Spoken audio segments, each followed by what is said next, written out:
What's up, traders? Today we're going to talk about investing or trading artificial intelligence. Obviously, AI is the next big thing, and if you've started experimenting with some of the generative software, there's a reason everybody's so excited for it. Not to put down cryptocurrencies, but they're basically a product looking for a use case, as where AI is the complete opposite. Just off the top of our heads, we could probably come up with 100 things that are going to be disrupted by artificial intelligence. But before we get started, I just want to remind you this is not financial advice. I'm not your financial advisor. These markets are extremely volatile, so please do your own research and trade responsibly. I also have a small confession to make. I already know that artificial intelligence is on your mind as well, because if you clicked on this thumbnail, you probably noticed the two lovely ladies. And the truth is, they're not entirely real. No, I'm not talking about their chesticles. I'm talking about the whole thing. That's right, they're fake, generated by artificial intelligence. So maybe you could have nitpicked the image and you could have figured it out for yourself. But honestly, it's close enough that the future is now. And this stuff's only going to get more powerful. So how the heck do we make some money investing in it? Well, the way I look at it is there's basically two ways they're going to break this down. There's the actual generative software and the AI itself. And then there's the processors, semiconductors, video cards, all the hardware portion. So right off the bat, I want to figure out what are the best companies to invest in, theoretically, who's ahead of the market, who's going to potentially be disrupted, and how can we capitalize on the future trend if this is going to continue to the upside. And obviously AI has led the recent rally in the US stock markets, so maybe now is not the best time to get in, but it's not a bad idea to identify areas of interest for future deployment of capital. So that being said, we broke down the categories, and to me, there's some pretty clear winners. So we got the IXIC chart pulled up right here, the NASDAQ composite. But what's actually in the tech space? Obviously, we want to invest in tech, and the AI is at the top of the food chain. So what's even in this index? And then what are our options to play it? But before we get into all that, let's just take a quick look at the technical analysis and see what's going on here. So we're going to go ahead and switch back over to our candles and just look at this thing regular. So we had a real nice run up. We obviously have topped out, came down and did quite a bit of correcting. But now here we are back on top of the 200 exponential and simple moving averages, and now they're both blue. So we went from a bull trend into a corrective phase or bear market, and now we're technically back in a bull market again, and we have broken out of some key levels. So we're out here on the monthly, and I want to go ahead and start off with a fresh chart. So we're just going to take our drawing tool here, and we're going to go down from the monthly close down here in 2016, and we're just going to connect our lows and see if we see anything. So we can see obviously here, that's our first low. We touch it right here in 2019. We come down and touch it again in 2020 on our Rona dump. And then here we found support on it again. We're moving back up here. We're back on top of the 821 and they're getting ready for a bull cross. And we know that the last time we had an 821 bull cross was in 2009. And we went on a parabolic bull run until 2021. And from that cross to the top right here, or the bear cross right there, depending on how you want to do it, it's roughly 540%. So based on previous experience in the NASDAQ, when we saw the 821 bull cross take place, we went into a macro massive bull market. And now here we are finding support at key level, and we're very close to that happening. Probably in the next month, if not the one after that, we'll have confirmed this cross to the upside. But really, the key level to hold is just 12,150 because that's going to keep us above that level. And if we just hang out above that level long enough, these will cross. Now, obviously, there's no certainties in the markets. These are just probabilities. But we know that the probability of a massive bull run increases substantially once the 821 bull cross takes place. So now that we have that in place, let's put a couple Fibonacci's on here and see if we see anything else important. So we're going to go from the low right here in March of 2020, the Rona lows, and then we're just going to go all the way up to the high right here. And then I like to extend it out to the side. Technically, when you draw a fib, you should draw it like this, but I like to pull it out to the side so I can see the interactions that take place in real time. So we went absolutely parabolic, and then we gained back exactly 50% of that move. And then we cleared the 382. Obviously, we see resistance and support at that level. And now here we are moving to the upside once again. So that gives us our target of the green 236, which we're actually almost to already. So we're very close to hitting our first target right here, and we're just going to put a little orange box there to represent it. So let's go down to our weekly time frame here and just look once again. So here we threatened the 200 exponential and simple, and we started looking like we were going to break lower, but we put in this W double bottom, and you can see it's a very clear W off of the 0.5, bouncing the 382. And once we broke out to the upside from that, we came back down, back tested this, what amounts to a descending resistance. So oftentimes when we're looking for a breakout, what we'll do is look for a key area that has acted as resistance before to suddenly get violated. So there's a lot of different ways that we can draw this right here, but if we connect the top right here, the top right here, the top right here, and then this one falls short of getting to that top, so it acted as resistance. Every time we hit it, it smashed us down lower, and then here we break out above it, we back test it as support, it lines up with the 200s, and then after that we move to the upside. As soon as we take out this high, we're looking at this high next, which is obviously the orange box as well. So we can see obviously this is trading very technically. We've had a technical breakout. We found support on an ascending trend line going back to 2016. And then we also bounced off the 200 exponential and simple, and we're ready to test our next fib. Once we break through that though, there's very little resistance and very little price action above that level before we go back to all-time highs. So what we like to do is do an internal retracement fib. So we take from the top right here, and then we just draw down to the bottom right here. Again, we'll extend it out to the right. We're going to change the color on that one to orange. And now we can see from where we bounce here at the 0, we hit the 236, we bounce off the bottom, we come back up to the 382, we come back down to the 236, and now here we're almost to the 0.5. So we can see we're very close to hitting essentially the target of the orange 0.5 and the green 236. And if and when we should clear that level, the next target we would look out for is the orange 618. So in many ways, we just have a pretty clear area of interest right here with the orange box and then the red box after that. And if this thing is going to top out and roll over, it's probably going to be in one of those two spots or potentially up here at the 786. If we make it up any higher than that, there's very, very little resistance, very little price action, and probably no one's going to be selling. So more likely than not, we're getting ready for a new blue sky breakout and potentially the beginning of a macro bull trend. Now, obviously, depending on what you think of the fundamentals and the existing environment, maybe that doesn't sound reasonable to you, but the fact of the matter is that's what this is telling us. So now that we see what's going on here and we know that a lot of this rally is driven by AI stocks, what's the actual breakdown on these various ways we can invest or trade these, and how can we capitalize on some of this potential upside? So we're just going to switch over here, and I'm just going to add on the QQQ and also the XLK. So the QQQ follows the NASDAQ and the XLK is just slightly different. So here we can see all three of them laid against each other going back to like 2013.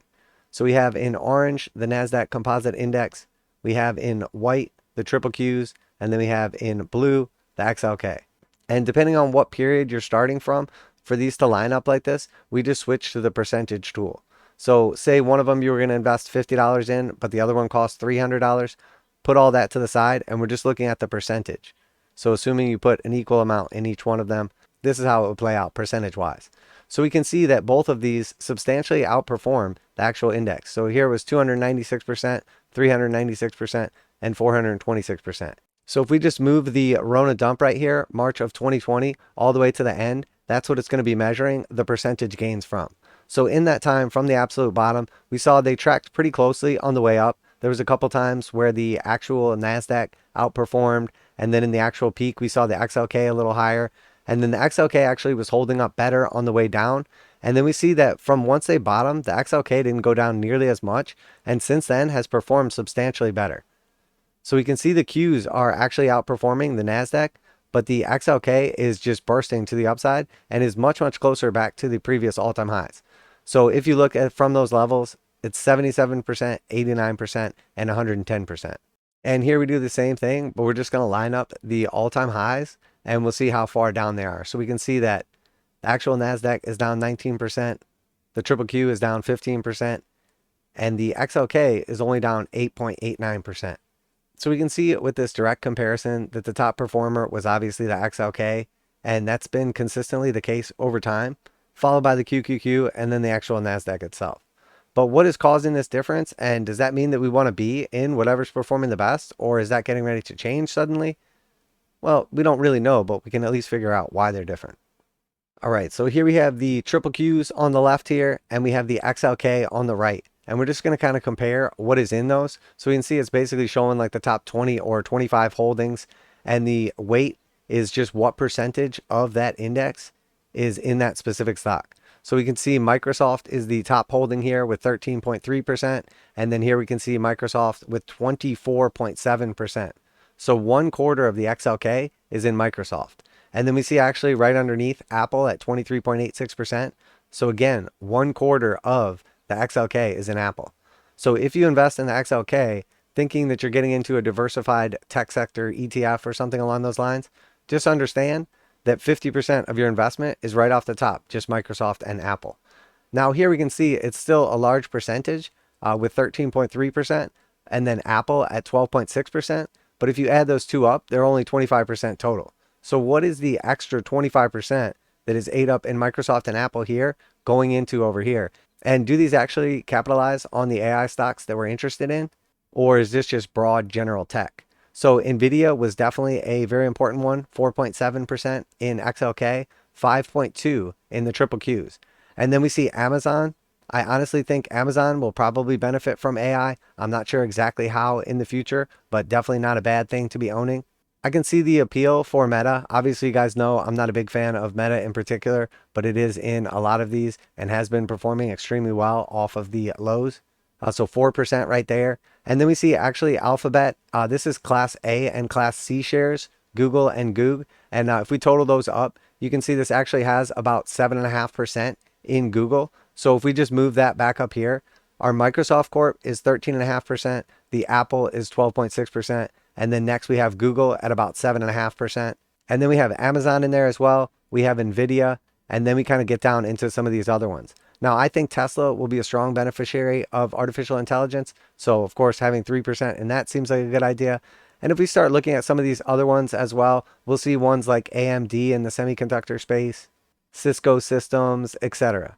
And if we jump back over here and take a look at XLK, we'll notice that it has some of those, Salesforce, Broadcom, Cisco, but it's missing a lot of the other ones we're actually interested in. So AMD is still on there, Texas Instruments, Intel. So it's a lot of aligned things, but it seems like some of the top tier, but not quite the top, have been kind of left off in order to just wait up on Microsoft and Apple. So the real question is, do you want to be very, very highly in Microsoft and Apple with just a little bit of a dabble in the other stuff and kind of missing some of the middle things? Like for me, the biggest difference is not having Google. I definitely want Google. I think Google will do extremely well with AI. Now, you could argue that it's one of the things that could potentially be disrupted. I wouldn't argue against you, but you got to figure they've known that for like 10 or 15 years or whatever. So I'm sure they've been working on their own solution. And we've seen some of those recently. And since then, Google stock has been doing extremely well. So when we look at these two things, the real question is, well, what is the difference? Well, obviously, it's just that these two are overloaded on Microsoft and Apple, and they're missing some of those middle names like Alphabet, Tesla, and Amazon. So because Microsoft and Apple have been doing extremely well, that has made the XLK outperform its competitors. But the real question is that going to be the case going forward? And honestly, I don't know. So you really have to judge, is 13.5% and 12.5% enough exposure to Microsoft and Apple, or do you need that full 25% of each? Could you achieve that by just owning this and just going overweight by picking up some additional Microsoft or Apple, but still get that kind of mid-range exposure, or do vice versa? Honestly, either one would be acceptable. So obviously, we don't know what's going to happen going forward. A lot of people are calling this the AI bubble and saying it's getting ready to pop. But the truth is, when I look at these charts for the NASDAQ, when I look at some of these specific stocks inside of these, when we go from a raging bull market into a bear market, see a 50% correction, and then get back above the 200 moving averages, break out of a descending resistance line, and then start taking out our previous highs, that's very bullish. Now, I can show you a bunch of charts where we see this exact setup. We move to the upside, hit a lower high, get rejected, and roll over. And I can show you a million charts that bottom right here, get back on top of the 200s, and then go to new all-time highs, never to look back again. And the truth is, in these markets, they're always going to be right, and there's no certainties. It's definitely just about the probabilities. But the probabilities are, as long as we're above the 200 moving averages and they're sloped to the upside, we're back in a bull market. And when I see images of those chicks from the thumbnail, or an AI-generated avatar talking, some of the deep fakes we've seen in music like the Drake song, or art, I can see that this AI thing may be a bubble, but it's just the beginning. And the truth is, this is really going to change the world. So maybe now is not the best time to get into it. And maybe we don't have exposure specifically to some of the things that we'd like to get a hold of. But there's definitely some big players in the space, in software and hardware, the two main areas that I'm focused on, that we can get exposure to. And I think the best way to do that is through a diversified tech fund, and then adding in some select stocks to overweight our investment. So today we just talked about the major index and just a few of the stocks inside. There are definitely a lot of other stocks out there with direct exposure to artificial intelligence in different fields and in different countries. One that specifically comes to mind and we've been talking about lately is Palantir. Now, I don't know if you want to invest in like the Terminator 2 future robot eradication of mankind. We all have our own line and we got to draw it somewhere, but I'm not that worried about it. So please do remember, this is not financial advice. I'm not your financial advisor. These markets are extremely volatile, so please do your own research and trade responsibly. Keep in mind that people are always talking about bubbles popping and the end of the world, how a trend is about to roll over and everything's going to go to zero. But the truth is, like 85% of the time, the market goes up.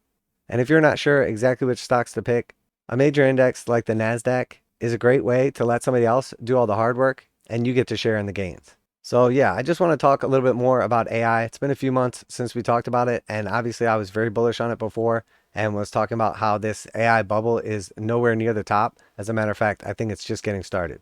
And the truth is, a few months before that, we were talking about how AI was going to be the next big thing and that there's a lot of deflationary aspects to it and that people are afraid of it and think it's going to cause all these issues. But the truth is, every time we have had some kind of invention in human history where we increased productivity, it's always benefited mankind. So if we can have one engineer or one artist suddenly be 10, 20, or 100 times more productive, there's no world I can picture where that's not a good thing. And sure, you can come up with some weird dystopian future where everybody's poor and AI took all our jobs, but that's just not going to happen because you're betting on AI and betting against innovation of humankind. And who created AI? That's right, baby. It was us. So yeah, that's it. Just want to talk a little bit about this, kind of break down some of the important stuff and answer some of those questions that I know other people have. It was definitely a good time. And if you enjoyed today's video, make sure to like and subscribe. So yeah, AI is pretty awesome and it's only getting more amazing. So maybe the AI bubble is about to burst, but I think it's just getting started. But yeah, that was fun. Crypto Trend Trader, and I'll catch you on the flip side.